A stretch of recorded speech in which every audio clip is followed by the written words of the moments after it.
Hi friend, नमस्कार।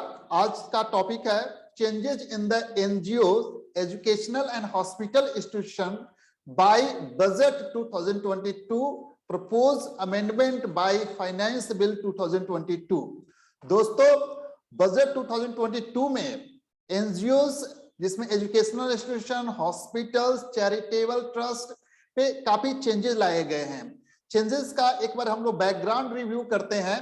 ये जो चेंजेस जो है, यहाँ पर जो भी ट्रस्ट इंस्टीट्यूशन या यूनिवर्सिटी या एजुकेशनल इंस्टीट्यूशन है, ये जो या तो सेक्शन 1023C के अंदर रजिस्टर होते हैं या फिर 12A या 12AB के अंदर रजिस्टर होते हैं। तो इनको एग्जेम्पशन क्लेम करने के लिए कुछ कंडीशन को सेटिस्फाई करना पड़ता है, फुलफिलमेंट करना पड़ता है, तब यहाँ पर इनको एग्जेम्पशन मिलता है।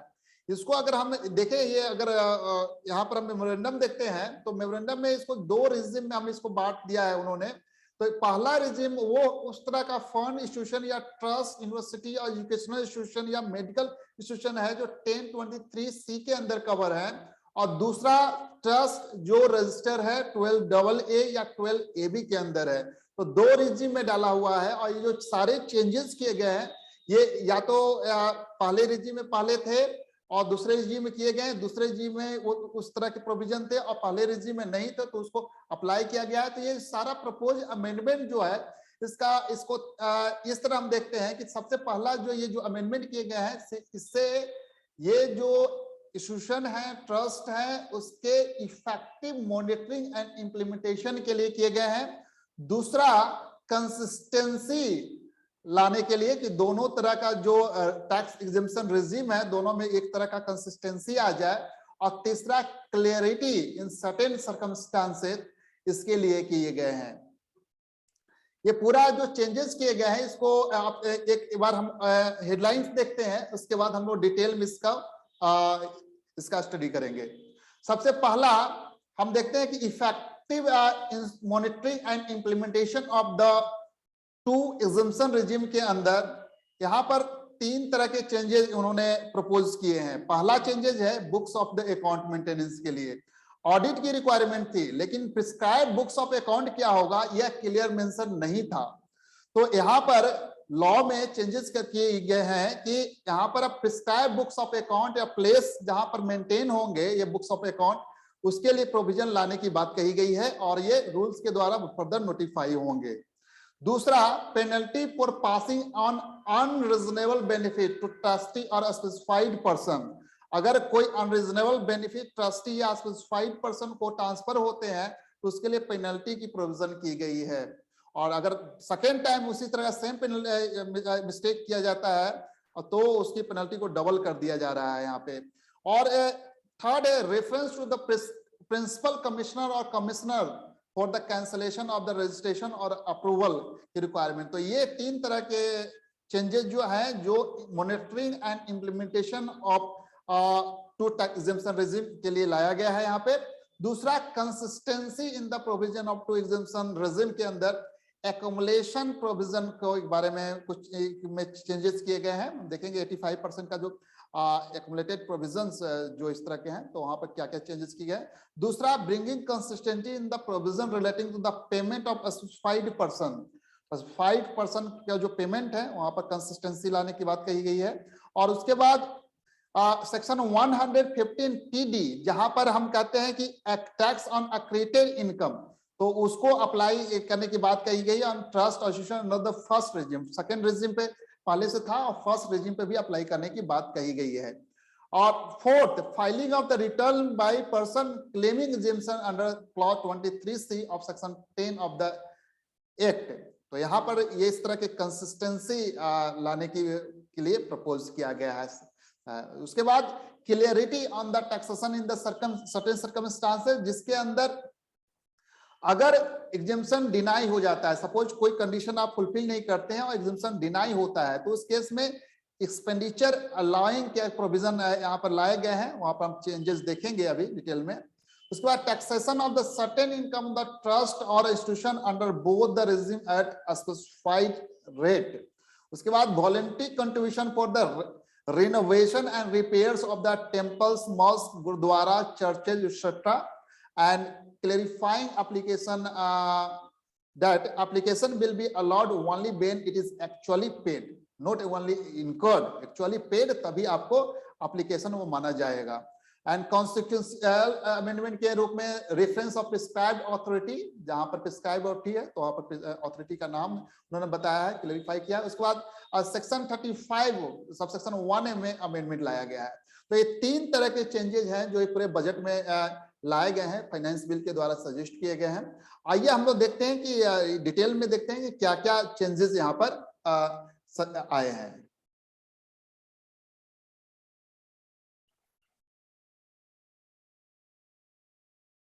सबसे पहला जो चेंजेस हम लोग देख रहे हैं, जहां पर effective monitoring and implementation of the 2 assumption regime के अंदर books of the account of the maintenance.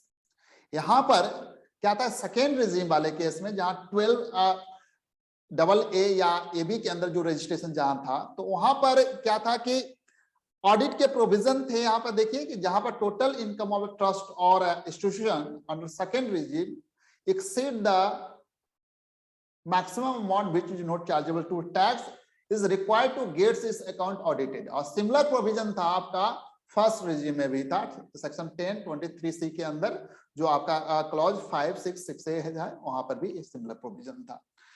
लेकिन वहां पर प्रिस्क्राइब्ड बुक्स ऑफ अकाउंट के बारे में कोई स्पेसिफिक प्रोविजन नहीं था।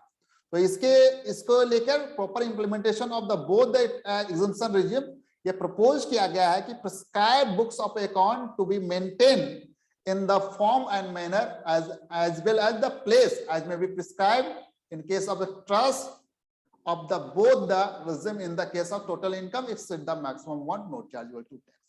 तो जाहिर सी बात है, बुक्स ऑफ अकाउंट ऑडिट करना है तो प्रिस्क्राइब बुक्स ऑफ अकाउंट होना चाहिए, जो सब पर सिमिलरिटी के साथ अप्लाई हो कि ये बुक्स आपको मैंडेटरी मेंटेन करना है, किस प्लेस पे मेंटेन करना है, जिसके बारे में क्लैरिटी होनी चाहिए।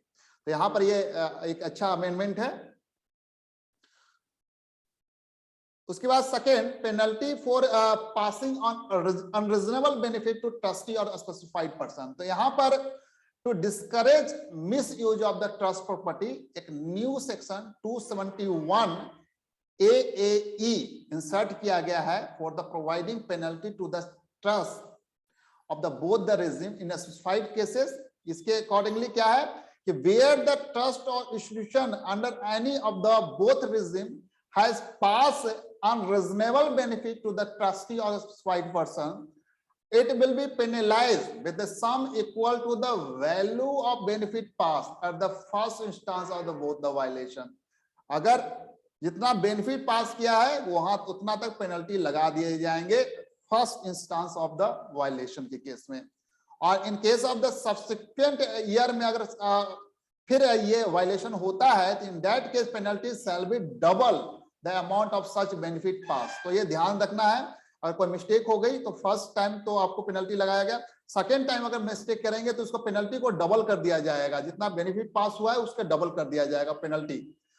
उसके बाद penalty shall be in addition to any other penalty leviable under any other provision of the act. तो ये है कि अगर अदर जगह पेनल्टी है उसके अलावा ये पेनल्टी लगाया जाएगा। तो ये एक स्ट्रिक्ट प्रोविजन आ गए हैं। उसके बाद नेक्स्ट जो चेंजेस है, reference to the principal commissioner और commissioner for the cancellation of registration और अप्रूवल। तो इस केस में propose to amend the provision of them regarding violation by the trust of one or more specified types and handling of the such violation by the principal commissioner or commissioner। यहां पर specified violation का मतलब है in case of the second regime trust, income of trust is applied for purpose other than the object of the trust। अगर आप जो trust का object है उसके अलावा अगर इनकम को कहीं अप्लाई करते हैं तो specified violation है। उसके बाद trust has income from business not incidental to the object of the trust or separate books of account are not maintained for the business which is incidental to the object। तो यहां पर trust का कोई business income है लेकिन वो object के incidental नहीं है। अगर ट्रस्ट के ऑब्जेक्ट के इंसिडेंटल नहीं है तो वहां से होता है तो स्पेसिफाइड वायलेशन के अंदर होगा। या फिर separate books of account maintain नहीं किया गया है उस बिजनेस के लिए जो इंसिडेंटल टू द ऑब्जेक्ट है, तो वो स्पेसिफाइड वायलेशन होगा। उसके बाद third, trust has applied any part of the income for the private religious purpose and not for the benefit for the general public, then that is the specified violation. And trust for charitable purposes and created after commencement of the act has applied any part of the income for the benefit or any particular religious community or caste. इसके बाद activity carried out by the trust is not genuine or not carried out in accordance with the condition of the registration. Trust has not complied the requirement of any other law. That is the specified violation. तो specified violation के case में यहाँ पर जो authority जो होंगे, जो handle करने वाले अथॉरिटी होंगे, प्रिंसिपल कमिश्नर या कमिश्नर होंगे।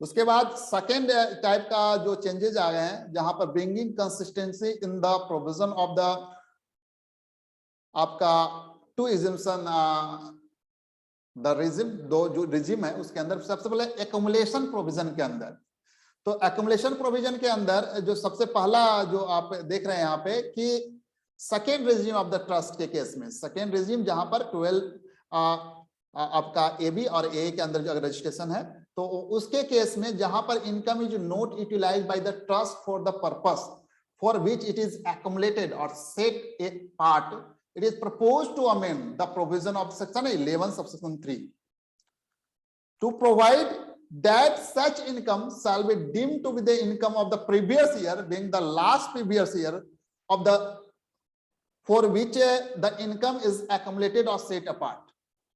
B, in case of the first regime trust, it is proposed that any accumulated income shall be deemed to be income of the previous year in which the following event takes place. मतलब कहने का मतलब अगर आप accumulate करते हैं इस case में, तो आप या तो उसको स्पेसिफाइड मोड में इन्वेस्ट कर देंगे आप, और या मतलब अगर मान लीजिए उसको आप करते हैं कि फ्यूचर में आप इसको यूज करेंगे, तो एक्युमुलेटेड इनकम को मान लीजिए 5 ईयर के लिए आप मैक्सिमम 5 ईयर्स तक के लिए आप उसको करते हैं कि इस फंड को हम यूज करेंगे, और 5 ईयर एक्सपायर हो जाएगा तो 6 ईयर में वो जाके टैक्सेबल होगा। तो यहाँ पर आप 6 ईयर में टैक्सेबल ना होके जिस ईयर जैसे ही जिस ईयर एक्सपायर होगा होने वाला है, मतलब उसी ईयर में ये जो सारा इनकम जो है आपका यहाँ पर टैक्सेबल हो जाएगा। अगर आपने सेट अपार्ट किया है एक्युमुलेटेड इनकम और उस पार्टिकुलर ईयर में, जब वो में जिस 5 ईयर में अब वो एक्सपायर होने वाला है, तो हम 6 ईयर में जाकर टैक्सेबल ना होके वो 5th ईयर में ही वो टैक्सेबल हो जाएगा। इन case of the first regime trust,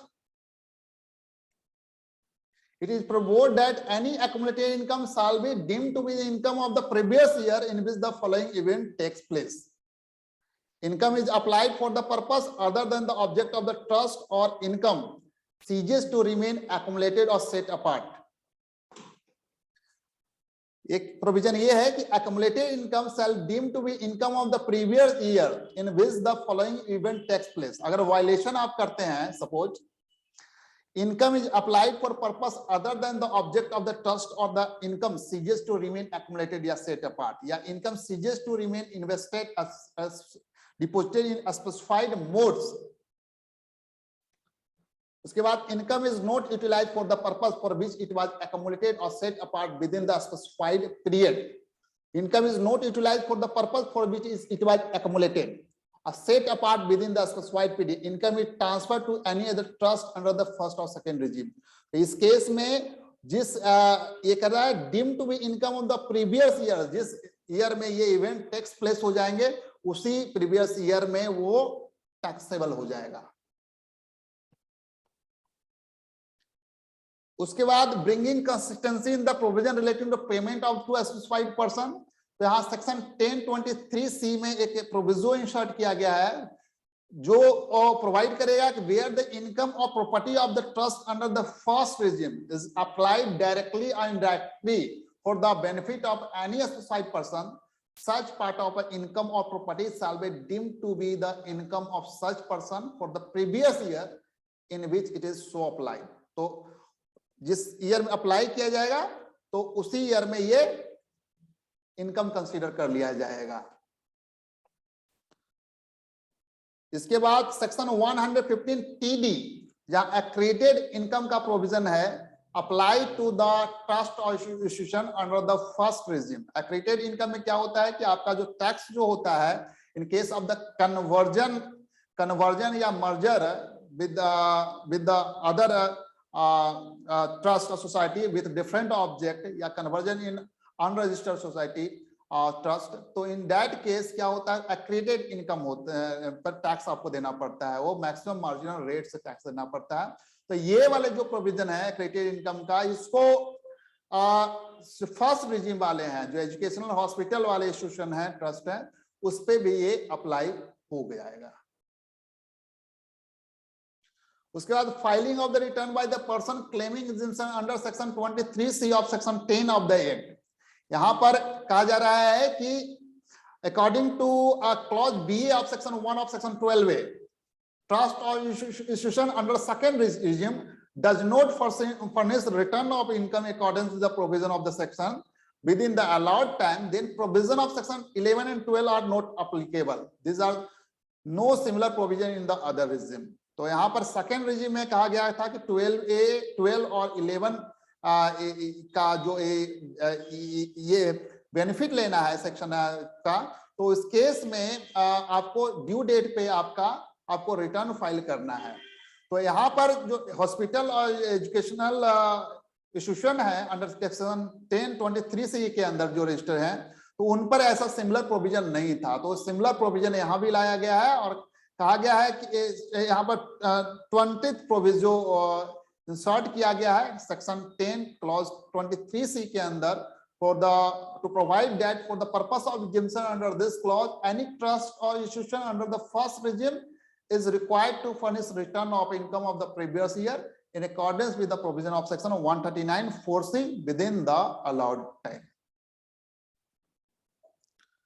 उसके बाद some clarity in the certain circumstances, इसमें पहला है जो allowing certain expenditure in case of the denial of the exemption. यहाँ प्रपोज किया गया है कि where trust under the second regime violates the prescribed condition of section 12A, in that case its income chargeable to tax shall be computed after allowing the expenditure other than the capital in expenditure incurred in India for the object of the trust, subject to the fulfillment of the following conditions. पहला condition है कि जो allow हुआ expenditure, उसमें ध्यान देना यह है कि जो एक्सपेंडिचर जो incurred is not incurred from the balance of the corpus fund as the last date of the preceding the year in which income is being computed. जिस ईयर का कंप्यूट हो रहा है उस ईयर के प्रीवियस प्रीसीडिंग उस year का जो लास्ट डे है उस डेट को जो कॉर्पस फंड था उससे ये एक्सपेंडिचर नहीं हो रहा है, पहली बात। दूसरा, expenditure is not from any loan और बोरोइंग, एंड तीसरा, depreciation is not claim to any asset और acquisition cost of which was claimed as allowable application of income in any year, and expenditure is not in the form of any condition or donation to any person. Further, it is also proposed that the provision of section 40A clause 1A, जहां पर कहते हैं non deduction of the TDS के कारण expenses आपका disallow हो जाते हैं 30%, वो प्रोविजन, और 40A(3) जहां cash payment exceeding 10,000 in a single to single person in a single day, 40A(3)(a) के अंदर जहां पर आप इनकर्ड करते हैं, कोई इनकर्ड लायबिलिटी है लेकिन आप उसके सब्सिक्वेंट ईयर पेमेंट करते हैं, तो वहां पर भी 10,000 to single person in single day provision के, अगर ये भी प्रोविजन है जो यहाँ पर अप्लाई हो जाएंगे। तो provision on the same lines are also proposed in certain the trust under the first regime, तो ऐसा ही सेम प्रोविजन आपके फर्स्ट रेजिम में भी इंसर्ट किया गया है। उसके बाद कुछ सर्टेन इनकम कोई लिए स्पेसिफाइड रेट है जिसको आप रिफर कर सकते हैं फाइनेंस बिल। उसके बाद voluntary contribution for the renovation and repairs of the temple, mosque, gurudwara, churches notified under 80G subsection 2B। तो यहाँ पर donation for the renovation and repairs of the temple, mosque, gurdwara, churches